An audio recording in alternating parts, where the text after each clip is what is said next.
Bun venit pe Tarot Lovers la etalarea pentru ascendent, lună, soare în Gemeni. Ce avem aici pentru voi? Judecata. Să vedem ce vrea să ne spună judecata. Ce treburi nerezolvate aveți? Sau cine se întoarce în viața voastră? Ce avem aici pentru voi?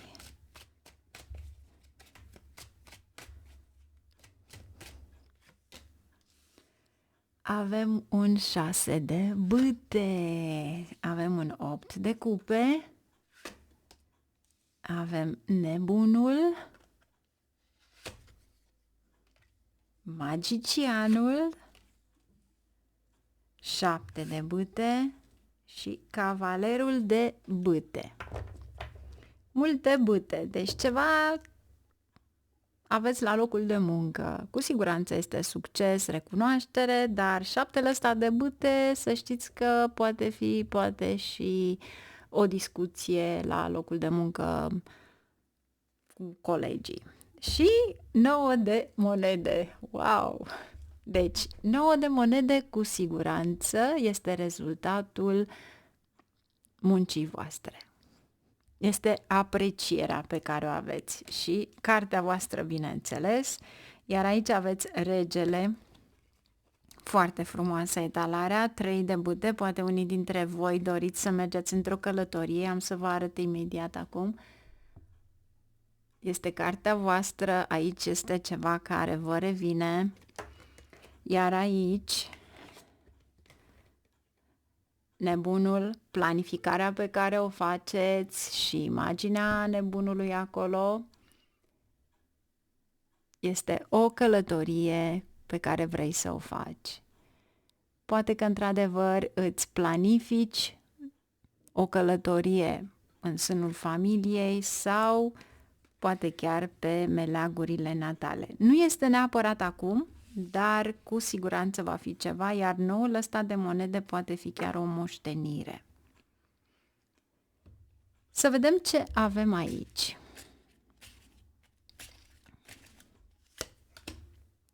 Regele de săbii. Mare atenție la acte. Mare atenție la acte. E posibil să faci o greșeală din cauza grabei. Ceva la care n-ar fi trebuit. 8 de cupe. 5 de spade. Ești dintr-o situație precară, ceva toxic, ceva care te-a obosit foarte mult, dar vedeți voi acest 5 de spade, am senzația că este cineva în viața voastră sau persoane care sunt în viața voastră care v-au tras foarte mult în jos. Iar dacă eventual sunt niște afirmații sau niște promisiuni pe care le faceți, ar fi bine să vă țineți de promisiuni, pentru că nebunul îți spune că de fapt nu-ți iei o responsabilitate.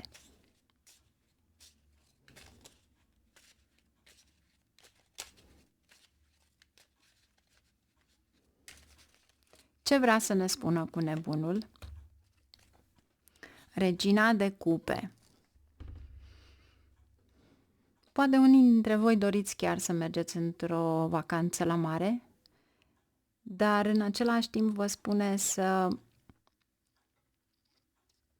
fiți atenți la intuiția voastră și la un proiect, ceva creativ, ceva frumos care vă ajută foarte mult, fie la locul de muncă, fie în viața de zi cu zi, dar e mai mult ca o planificare. E ceva frumos, este o sursă de inspirație. Cu alte cuvinte, tu la rândul tău ești o sursă de inspirație pentru ceilalți oameni, dar ai mare grijă cui dai acele idei.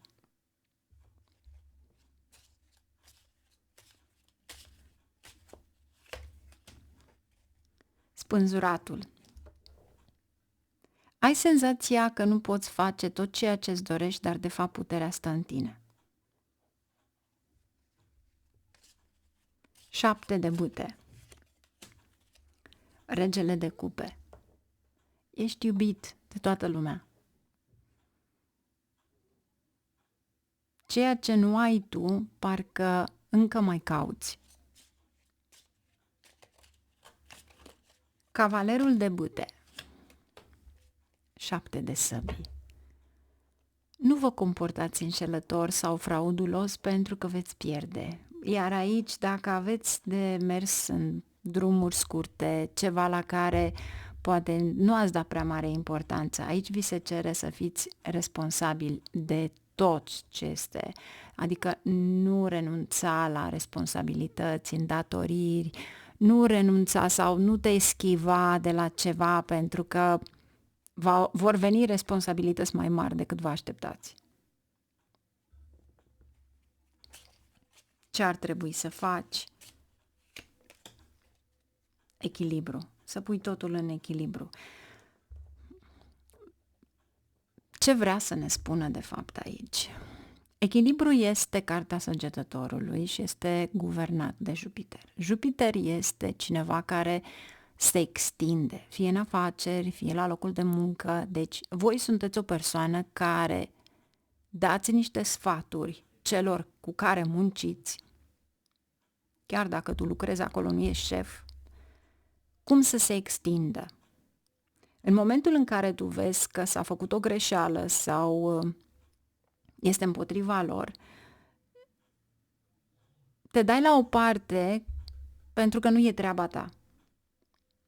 Dar la sfârșitul zilei este treaba ta pentru că tu lucrezi acolo și dacă vrei ca acea companie să îți aducă acel salariu pe care tu îl ceri, asta înseamnă că trebuie să se dezvolte. Și cel care va trebui să ajute sunt oamenii care lucrează și care în practică și cu experiență știu despre ce este vorba. Și acela ești tu.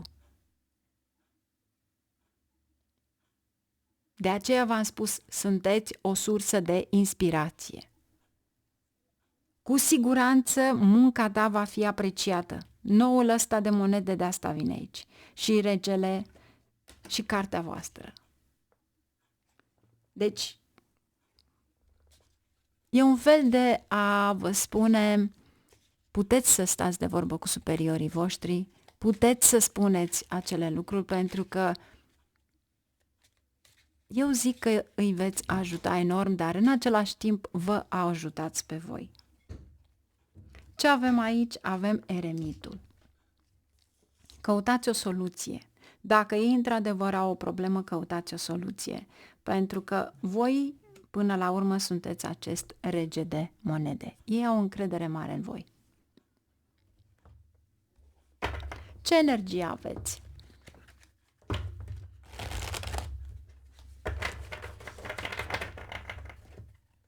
Să vedem ce energie aveți aici. 10 de spade. Se încheie ceva. Deci este o rezoluție a dificultăților. Deci ceva s-a luat de pe umerii voștri. Și aici ar trebui să aveți grijă și de voi. Este ca și cum se termină ceva, o adicție, o codependență, să zicem. Ceva la care poate chiar munceați foarte mult și orele respective erau mai mult decât trebuia și acum trebuia să se închidă ceva. Ce va veni după? Justiția. Se înclină în favoarea voastră. Aici va trebui să revizuiți absolut totul, să fii obiectiv, să iei decizii bune. În primul rând aveți aici îndrăgostiții, care este cartea voastră și va trebui să luați o decizie bună. Regina de primăvară din nou, care are același sens sau semnificație cu regina de cupe pe care îl avem aici. Și aici îți spune din start să crezi în tine, să crezi în tot ceea ce faci. Trebuie să realizezi că, de fapt, ce ai la muncă este la muncă, ce ai acasă este acasă. Deci fă un echilibru. Iar pentru unii dintre voi Am senzația la ceva nou. Poate unii dintre voi chiar cumpărați o casă nouă. Poate acea casă are nevoie de acest 9 de monede pentru a vă construi designul interior al casei sau tot ceea ce doriți voi, cum voi doriți să fie acea casă. Dar încă o dată, cu justiția, va trebui neapărat să vedeți despre ce este vorba în funcție de acte, de certificate, pentru că asta mi-arată aici. Și orice tip de extindere pe care o faceți la casă prin prezența echilibrului, va trebui să aveți acte. Dacă nu se aplică acest lucru, înseamnă că veți găsi o soluție în a face ceva. Vă planificați ceva. Cu siguranță veți găsi. Glan Conner și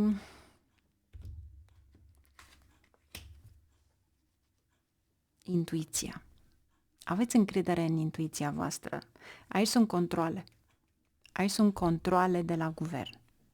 Sunt controle de la superiori. Aici este de fapt un fel de inițierea ta, nu numai în meditație. Ai o intuiție foarte bună. Poate ai o premoniție, poate ai un vis, poate în direcția în care mergi îți arată ceva. Fii foarte atent, pentru că aici se repetă ceva, 62 este 8, iar 7 este chetu karmic.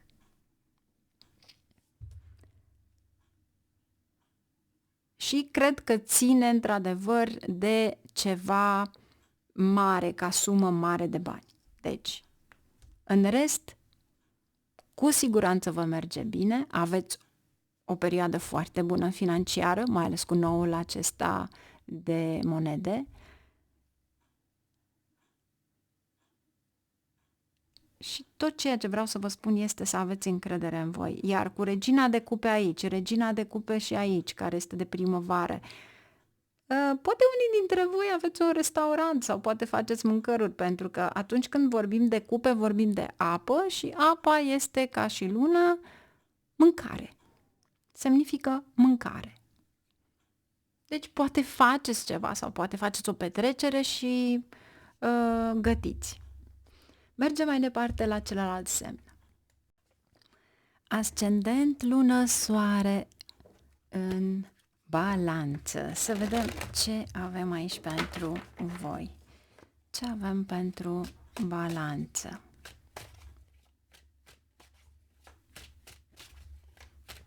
Ce ar trebui să știe balanțele?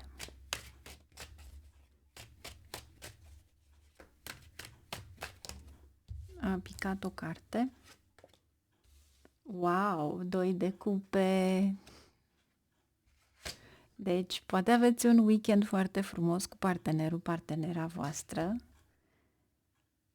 într-o călătorie sau ceva care v-ați propus, un nou început. Wow! E extraordinar de frumos. Avem regina de bâte, judecata, este ca și cum vă reîntâlniți. Voi chiar dacă sunteți împreună, aici este momentul în care voi sunteți singuri, momentul în care aveți timp voi pentru voi. Lăsați munca deoparte pentru a avea puțin timp pentru voi. Și este bine să știți, pentru că noul ăsta de bâte îmi arată că în momentul în care ați văzut că ceva nu merge sau poate nu aveați inspirație sau mai bine vă luați o zi, două liberă pentru a fi împreună cu cei dragi. Aici avem un 2 de bâte, cavalerul de bâte, veți călători. Aici se vede că veți călători. De plăcere, bineînțeles, 7 de bâte, soarele, nebunul, împăratul, iar aici aveți un 6 de monede. Ar trebui să mai primiți niște bani restanți. V-aș sfătui să nu dați cu împrumut bani. Pentru că ceea ce văd eu aici este un fel de a venit cineva în viața voastră, cavalerul acela, posibil să fie un prieten, posibil să fie un frate, soră, deci frați mai mici, când avem cavalerul acesta, care poate au nevoie de ajutor financiar sau chiar niște prieteni. Să știți că ajutorul acela financiar nu este tocmai ajutor financiar, ei vor să folosească banii respectiv la altceva, dar nu veți vedea banii aceia înapoi. 6 de monede, 8 de monede. Vi se spune să fiți precauți și niciodată să nu spuneți că da, am bani sau voi da cu împrumut sau genul acesta. În momentul în care unul se caină, căinați-vă și voi, că da, nu, suntem bine așa cum suntem, dar asta e. Poate nu lucrez cât ar trebui să lucrez, dar asta e. Deci, fii liderul, fii persoana care vei da mesajul respectiv, prompt, direct, să nu faci o prostie că vei crede ceva sau poate ți se va cere bani pentru a merge cineva la studii, pentru că nu e așa. Deci, mare grijă la banii pe care îi aveți. Vești veți avea foarte frumoase. Să vedem doiul acesta de cupe. 8 de monede. Ce am spus un pic mai înainte? Cercetați ceva înainte, vedeți despre ce este vorba și dacă eventual aveți pe cineva în viața voastră, se merită să știi persoana respectivă și să ajuți persoana respectivă. Pentru că devine, de fapt, partenerul, partenera ta. Asul, veștile bune, 8 de cupe. În sfârșit așteptați acele vești și ieșiți din ceva care poate v-a oprit să munciți sau pur și simplu nu simțeați nevoia să fiți acolo unde trebuie. Aici e un fel de a crește încrederea de sine. Regina, asul de bâte, un nou început. Vedeți voi când avem regina aceasta de bâte, pentru că este o energie masculină, Marte este și motorul unei mașini. Poate unii dintre voi chiar vreți să vă cumpărați o mașină rapidă. Judecata. Cavalerul de bâte.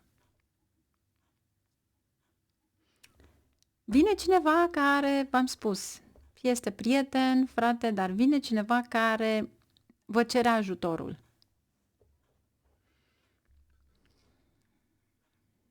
Și prefer să fiu sinceră ceea ce simt, să nu te lași prins în capcana vorbelor dulci ale oamenilor. Poartă-te frumos cu ei, dar nu te lăsa prins.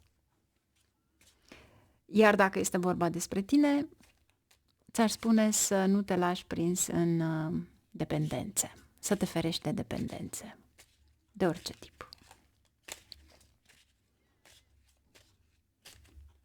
10 de bâte, împăratul. Aveți foarte mult de lucru, dar o țineți pentru voi.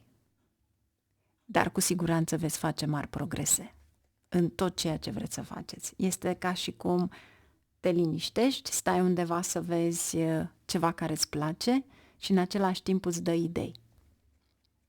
Ce-ar fi să le transpui, să le scrii? Pentru că acest cavaler de bâte îi place să scrie.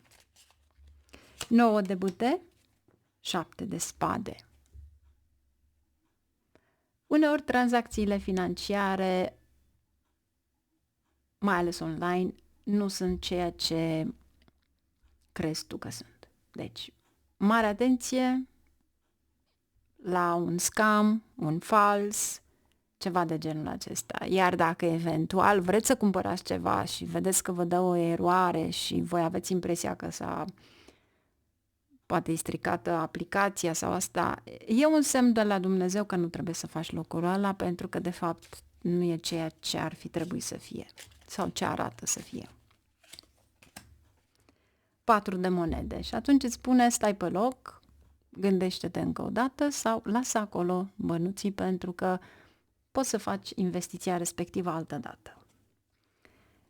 Iar aici avem 6 de spade. Pentru unii poate fi mutarea de la o casă la alta sau o tranziție pe care o faceți și tranziția respectivă, fie datorită prezenței apei, este ca o vindecare sau vă simțiți bine, fie 6 de spade poate fi de fapt și vindecarea rănilor, să zicem, între parteneri sau ceva la care îți dorești foarte mult ca să te liniștești, exact ca un mers în mare. Asta este. Să vedem aici ce avem pentru voi.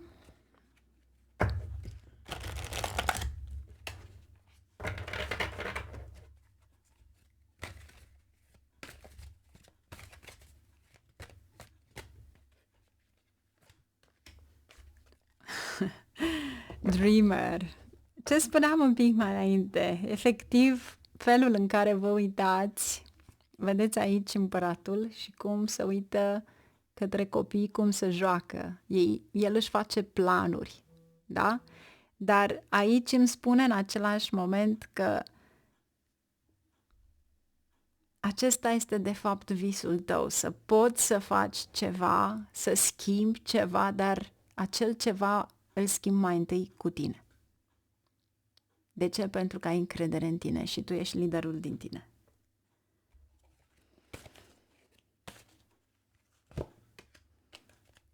Trei de primăvară. Acum trebuie să-ți planifici, de fapt, tot ceea ce vei face pentru un termen lung, ai răbdare și satisfacția muncii va veni. Ce avem aici pentru voi?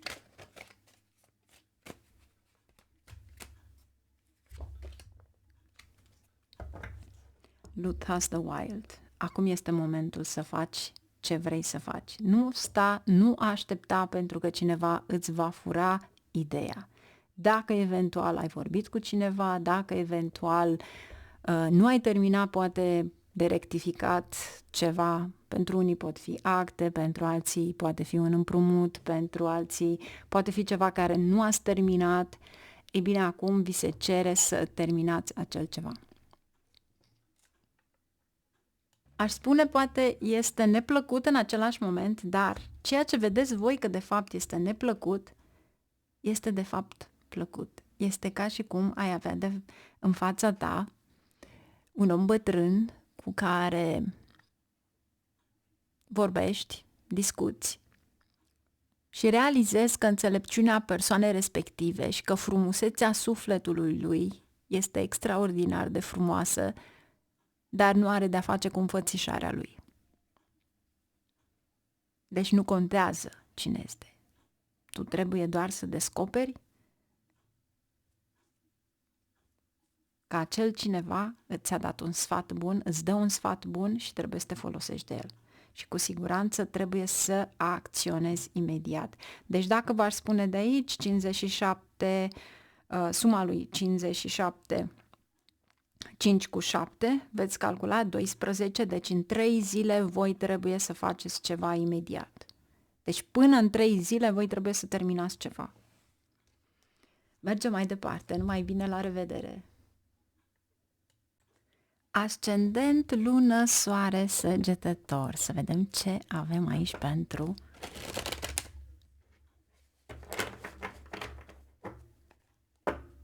Doamne, am spus săgetător, mintea mea este la săgetător, îmi pare rău, este vărsător.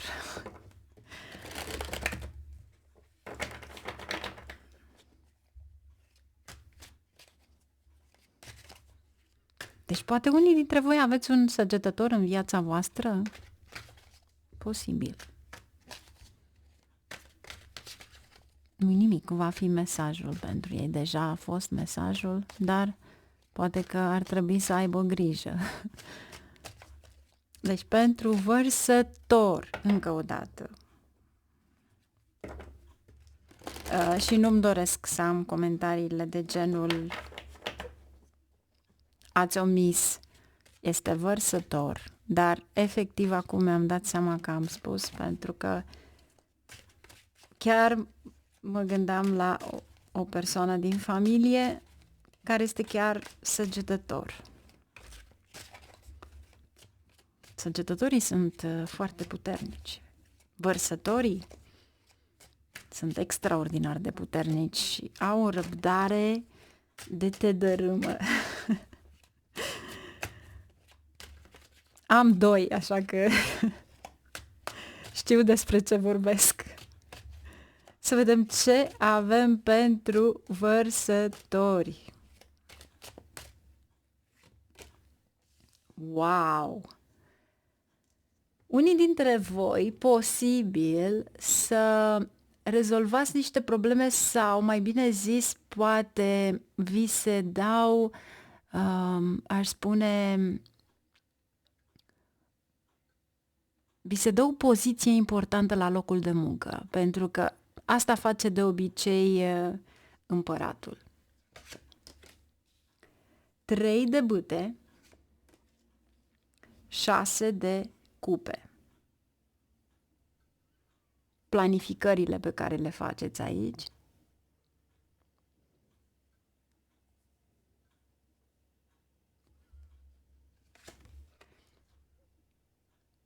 Eu zic că veți primi foarte mult ajutor de la subordonații voștri, cei care aveți. Iar cu 3-ul ăsta de bâte și 6 de cupe, posibil pentru unii dintre voi, poate mergeți într-un pelerinaj, o călătorie sau pe meleagurile natale, pentru că aveți 6 de cupe. Asul de cupe. Vă emoționați. Luna vă aduce aminte de mama.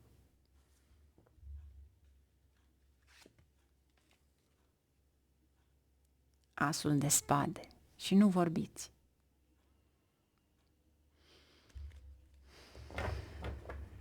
Ce avem aici? Asul de bâte. Cei care nu aveți de lucru, să știți că este o perioadă extraordinar de bună să vă găsiți ceva de lucru.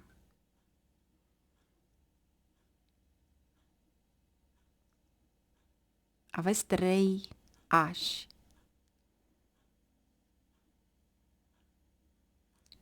Cu siguranță veți avea succes. Iar pentru unii dintre voi, dacă aveți ceva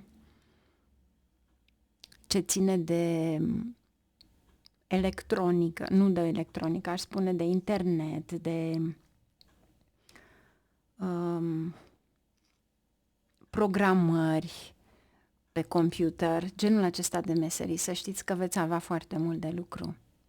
Pentru că aveți asul de bâte. Tot ce ține de comunicare și internet va fi foarte bun.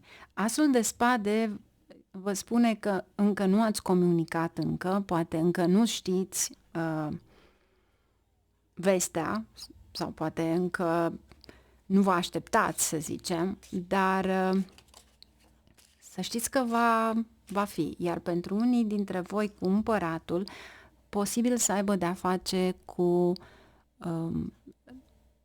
cineva care are o putere, fie politică, guvernamentală, ceva care este ca un prieten bun, dar suspus. Și acest lucru, sau poate ceva se rezolvă aici, care va aduce mai multe oportunități. Să vedem ce vrea să ne spună. 8 de cupe. Ați avut o grijă sau ceva care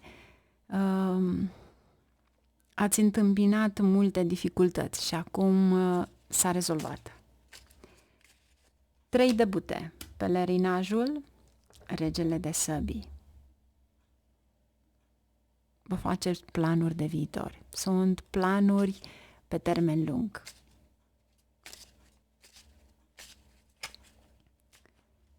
Șase de cupe. 3 de bute din nou. Deci pentru unii dintre voi chiar doriți să faceți o călătorie. Poate vă aduce aminte de meleagurile natale.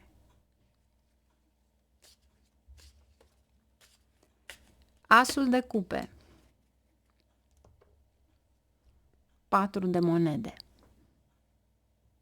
Simțiți că sunteți blocați, că nu aveți nicio idee, că parcă nu puteți să evitați absolut nimic sau este ca și cum stagnați. Luna. Pajul de săbii. Să nu credeți tot ce vi se spune. Pentru că înseamnă că veți intra în necazuri inutile. Sau nu-ți forma o opinie unilaterală față de ceilalți sau ceva de genul acesta. Pentru că nu e cazul.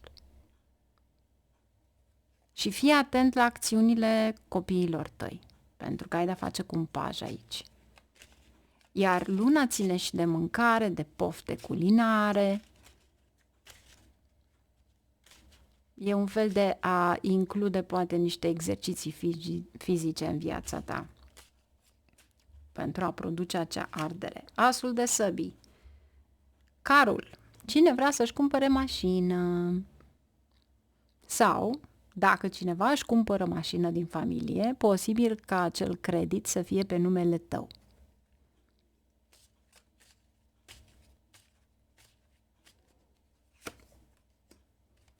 Zece de monede. Regina de monede. E mai mult decât o mașină. 10 de monede sunt banii familiei, un nou început. Unii dintre voi vă gândiți să vă cumpărați o casă. Regina de monede, karma, puterea și steaua. 10 de cupe. Se repetă ceva în viața voastră? Aici este fericirea familiei, 10 de cupe și 4 de bute. Excelați și aici este casa. Aici vă cumpărați o casă. Deci cei care sunteți interesați în a cumpăra ceva, să știți că este perioada cea mai bună în care veți cere un credit. Aici se ivește o oportunitate. Dar am senzația că vine o sumă de bani de undeva de unde nu o așteptați. Să dea Dumnezeu. Poate greșește cineva un cont și poate trimite din greșeală în contul vostru, așa cum fac hackerii ăștia. Poate câteodată se mai întâmplă și lucrul ăsta. S-a mai întâlnit și așa ceva. Nu se știe. Până să aștepți să câștigi o sumă destul de mare, poate din greșeală intră în contul vostru. Niciodată nu se știe. Glumesc. Dar iarăși, niciodată nu se știe. Eu vreau să zâmbiți și vreau să atrageți această energie pozitivă și vreau într-adevăr ca toate planurile voastre să meargă bine, pentru că totul este în subconștient. Asul de spade, cum s-ar zice, de iarnă. Este foarte important să comunici clar și cu acuratețe, pentru că ai niște idei extraordinare, dar poate nu ești încă pregătit. Împărăteasa. Împărăteasa aduce bani. Avem împăratul și împărăteasa, este uniunea a două puteri extraordinar de mari. Și împărăteasa vă spune din start că este timpul să acționați. Aici este puterea creativă, aici este succesul, luxul, aici este tot ceea ce vrei tu să faci și îți dă informația respectivă.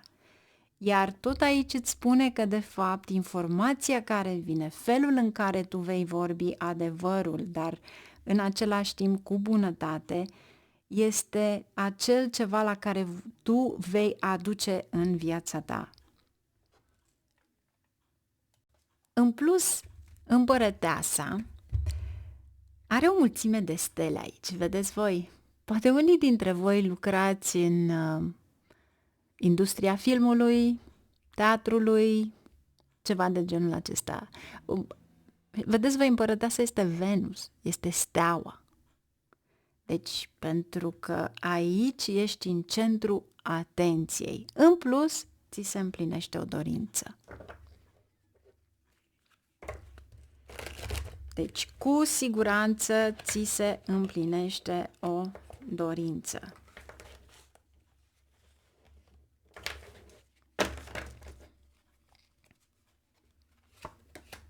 Soarele.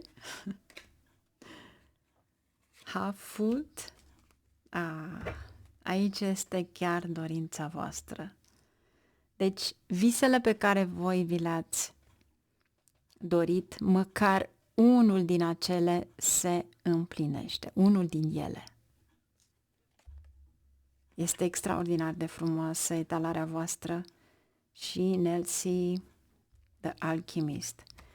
Totul este posibil atunci când ești aproape de subconștientul tău. Poate unii dintre voi sunteți spiritual, poate unii dintre voi faceți meditație, yoga, poate unii dintre voi conștientizați prezentul. Vărsătorilor, este cea mai bună etalare a voastră. Numai bine, la revedere!